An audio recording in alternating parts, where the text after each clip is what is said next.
Good morning, and we've got a book review. And this book is something for everybody, no matter if you're in business, if you're away from business, whatever, you, my friends, should be reading this book. I think this book is incredible. It's called Factfulness, and it's by Hans Rosling, Ola Rosling, and Anna. I presume it's Rosling as well.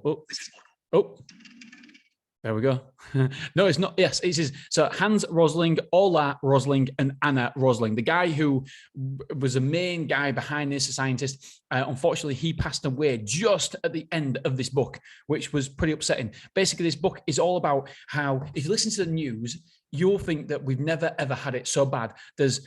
You're scared about everything. You're scared about coronavirus. You're scared about Russia attacking Ukraine. You're scared about fights in the street. You're scared about everything. All the news does is literally magnify all the bad things that's happening in the world. And so what this book does, in a factful way, it goes through how amazing life is and how amazing, incredibly, how lucky we are right now. And it's the best time ever to be a human being. And it goes to from child labor, how many people died in child labor, to how many people had to work on the farms to get the food.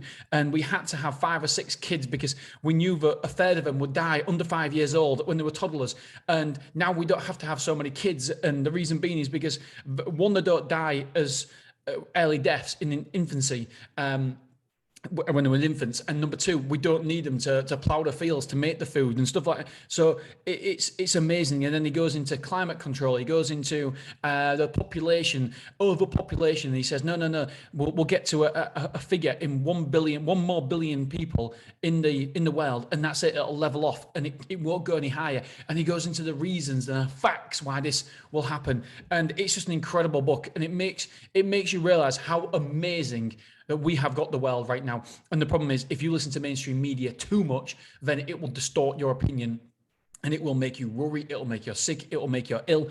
Hell, do you know what? I fucking hate the news. I absolutely hate it. When did the last time you listen to the news and think, oh yeah, I feel real good about myself now? Doesn't happen. The way they sell you, their advertising is, they know bad news sticks. You stick to bad news because it's fearful. And that's what happens. And we all are going around in this unnatural opinion, and it's incorrect opinion, that the world is a bad place, that there's so much death around, and ultimately we've never had it so good. We're living longer. People are healthier. People have got better wealth. And it goes into the infrastructure about, and it starts asking you. So I'll give you 4 outcomes. For example, what is the average death or something? What average person die in Ethiopia or something? Is it and what is the average school grade in Ethiopia or a third world country or something like that? And you think, oh, well, it must be bad because of this X, Y, and Z, what I've heard on the news. And it's never been so good. People have running water. More people than ever have running water. More people have access to schooling, to the system, to education, to doctors, to medical supplies. And it's incredible how much we're improving all the time. And don't get me wrong, it's not perfect. We're not perfect by any stretch of imagination, but we are getting there. And this book really goes through all that. And it's a fantastic book. It really is a heartwarming book, especially when, unfortunately, he dies at the end. And all he's bothered about is getting this book out there to make sure you and me understand how good the world is and how positive, and what a magnificent, we're driving forward in a positive direction. And most people think that the world is worse than it is, that we're in a worse situation than we are. And it's just not true.